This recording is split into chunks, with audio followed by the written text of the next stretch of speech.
हाँ, ये तो बहुत शौक लगता है, दुख भी होता है और मतलब ये समझ में आता है कि अभी भी हमारे देश में वो मानसिकता है पुरुषों की, लोगों की, जिसमें अभी भी औरतों को कम दर्जे का समझा जाता है और औरतों को सिर्फ एक दूसरी श्रेणी का समझा जाता है। हाँ, सिर्फ औरतों को एक मज़े का साधन समझा जाता है।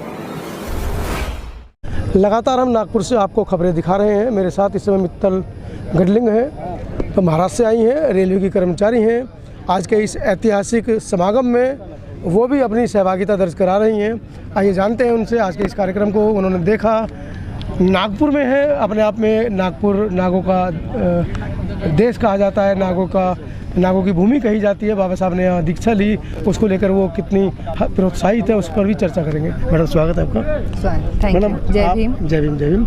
आप नागपुर आई हैं, क्या विचार है मन में? बहुत अच्छा लग रहा है। बेसिकली मैं बिलोंग नागपुर से ही करती हूँ। अच्छा, हाँ जी जी जी। और वर्किंग तो दीक्षा भूमि में बचपन गुजरा होगा आपका? जी हाँ जी हाँ जी जी जी। दीक्षा भूमि में जाना आना होता ही था हर बार।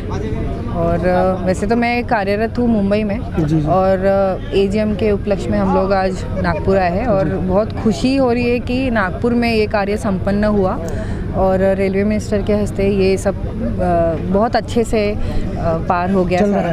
हाँ। अच्छा, लाखों लोग नागपुर पहुंचे हैं, कहीं ना कहीं एक बड़ा संकल्प भी लेकर जाएंगे। कुछ लोगों ने पहली बार नागपुर दीक्षा भूमि आए हैं, शायद एजीएम के बहाने ही आ गए हैं, लेकिन जब वो दीक्षा भूमि जाएंगे, बाबा साहब की फ़ोटोज़ गैलरीज वो देखेंगे तो प्रभावित होंगे। तो एक बड़ा अचीवमेंट भी आप इसको मानती है रेलवे की तरफ से? जी हाँ बिल्कुल, ये तो बहुत बड़ा अचीवमेंट है कि इस भूमि पे अगर हो रहा है एजीएम और जहाँ पे डॉक्टर भीमराव अंबेडकर ने दीक्षा भूमि में दीक्षा दी गई थी कितने सारे लोगों को, और लोग वहाँ जाकर पर्सनली जाकर उस चीज़ को अनुभव करेंगे, तो महसूस करेंगे, तो हाँ, ये काफ़ी अच्छी बात होगी। तो बीइंग ए लेडी, जैसा कि डॉक्टर अम्बेडकर ने महिलाओं के लिए इतना सब कुछ किया है, लेकिन उसके बावजूद हमारे समाज की बेटियाँ या कई महिलाएं या कहीं के जिन तक ये मिशन नहीं पहुंचा है, या बाबा साहब की आवाज़ नहीं पहुंची है, बाबा साहब के बारे में वो नहीं समझ पा रही हैं। जैसा कि आपको बाबा साहब के बारे में पता है, यू आर मैरिड?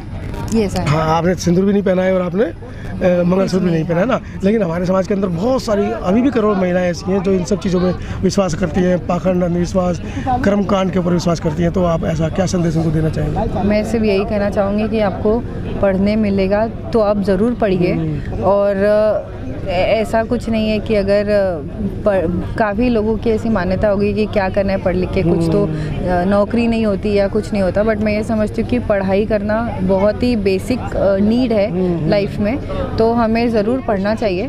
और ऐसे कई सारे NGOs है, कई सारे ग्रुप है जो लड़कियों के लिए जो नहीं पढ़ पाती है उनकी हेल्प करती है, वर्क करती है।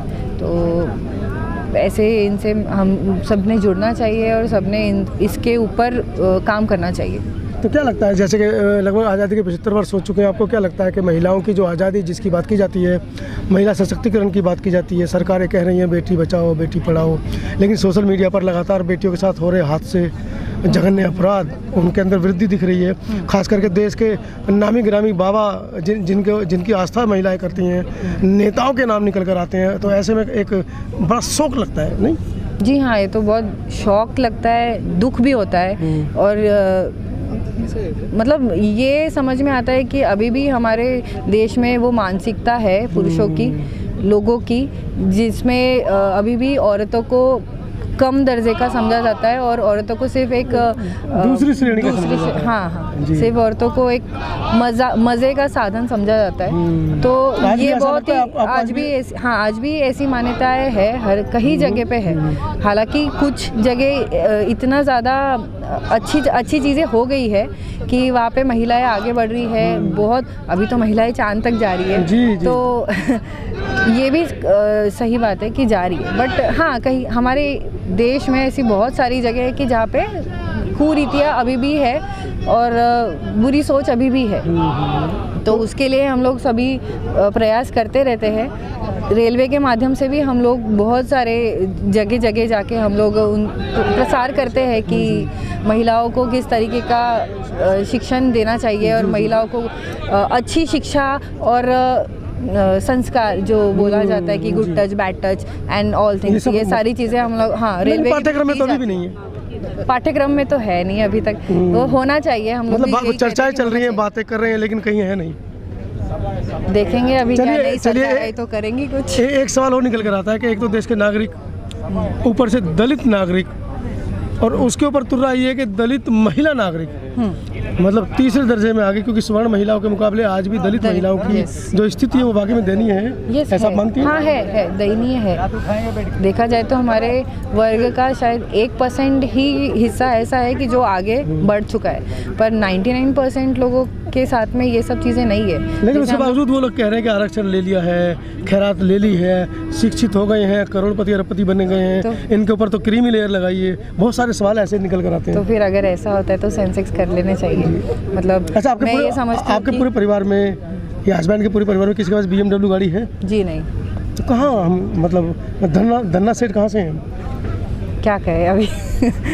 तो चलिए, रिजर्वेशन फर्स्ट ऑफ ऑल मैं ये समझती हूँ कि ये कोई गरीबी हटाओ चीज़ कार्यक्रम नहीं नहीं है। है, कार्यक्रम जी। नहीं है। रिजर्वेशन ये जो है सोशली बैकवर्ड लोगों को आगे लाने के लिए कार्यक्रम है। तो जब तक सोशली बैकवर्ड लोग आगे नहीं आएंगे तब तक रिजर्वेशन शायद चलता हटेगा रहेगा। नहीं। हाँ जी, जी। और अगर लोग अपनी धारणा ख़त्म नहीं करेंगे कि कास्ट सिस्टम है, तब तक रिजर्वेशन नहीं जाएगा। सो मेरा यही मोटो है कि आप कास्ट हटा दो, रिजर्वेशन अपने आप खत्म हो जाएगा। जी जी, एक बहुत बड़ी बात मैडम ने बोली है कि जाति विहीन राष्ट्र की स्थापना हम बात तो करते हैं, लेकिन जब उसके बारे में सोचेंगे, उसके बारे में हम काम करेंगे, तो कहीं ना कहीं जो रिजर्वेशन को आज गाली देते हैं या भीख बताते हैं, उसकी हमें ज़रूरत नहीं पड़ेगी। जैसा कि मित्तल मैडम ने कहा कि आप कास्ट हटाइए, रिजर्वेशन हम आपके मुंह पर उल्टा फेंक कर मार देंगे।